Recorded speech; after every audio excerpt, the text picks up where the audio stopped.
Clive, my boy. What a pleasure it is to see you. Harpocrates. There's something I need to ask you. I've been charged with locating a book called From a Distance. Then you seek a rare gem indeed. One whose name I had not thought to hear from your lips. You've been talking to Vivian. Right as always. But she didn't seem keen to tell me very much. I take it she didn't like what you had to say. And yet I gather it did naught to dissuade her. Clive, if the young professor has tasked you with obtaining a copy, I fear she asks the impossible. The executors would not allow it.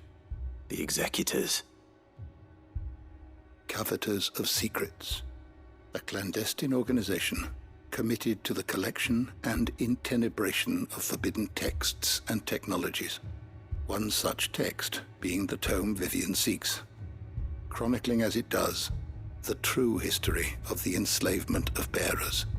A tale which could overturn the established order were it ever to become widely known. Or, so rumor has it. I've never actually read the thing, or even set eyes on it for that matter. How is it that I haven't heard of this organization? Why, secrecy is the executor's watchword. They lurk in the shadows, emerging only to seize that which must be seized, be it books, inventions, or people, before disappearing again, leaving nary a trace. Which would explain why Vivian's copy was snatched from her grasp not long after she found it. By the hand of the executors, yes. But what drives them? Self-interest or ideology? A fine question. Sadly, all that is known of the executors can be recounted in a single breath. You may just as soon ask me of their origins, numbers, or the identities of their leaders. Any answer I give would be pure speculation. Then my hunt was doomed from the first. What was Vivian expecting? That I'd pluck it from thin air? Not from thin air, no. From ash. Rumors of the executors are rife among the scholars of Storm, but rather less so across the strait.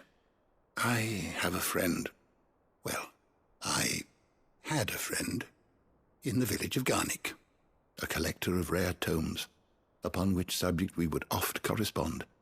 Alas, I have heard naught from him since the skies fell dark. And no doubt he too has turned. But though he did not mention it by name, it is possible that a surviving copy of From a Distance yet rests upon one of his many shelves, quietly awaiting discovery. If you were, by some chance, able to save even a single book from the poor man's library, I know his soul would rest easier. Very well. When I next find myself in Waloed, I'll be sure to pay Garnick a visit.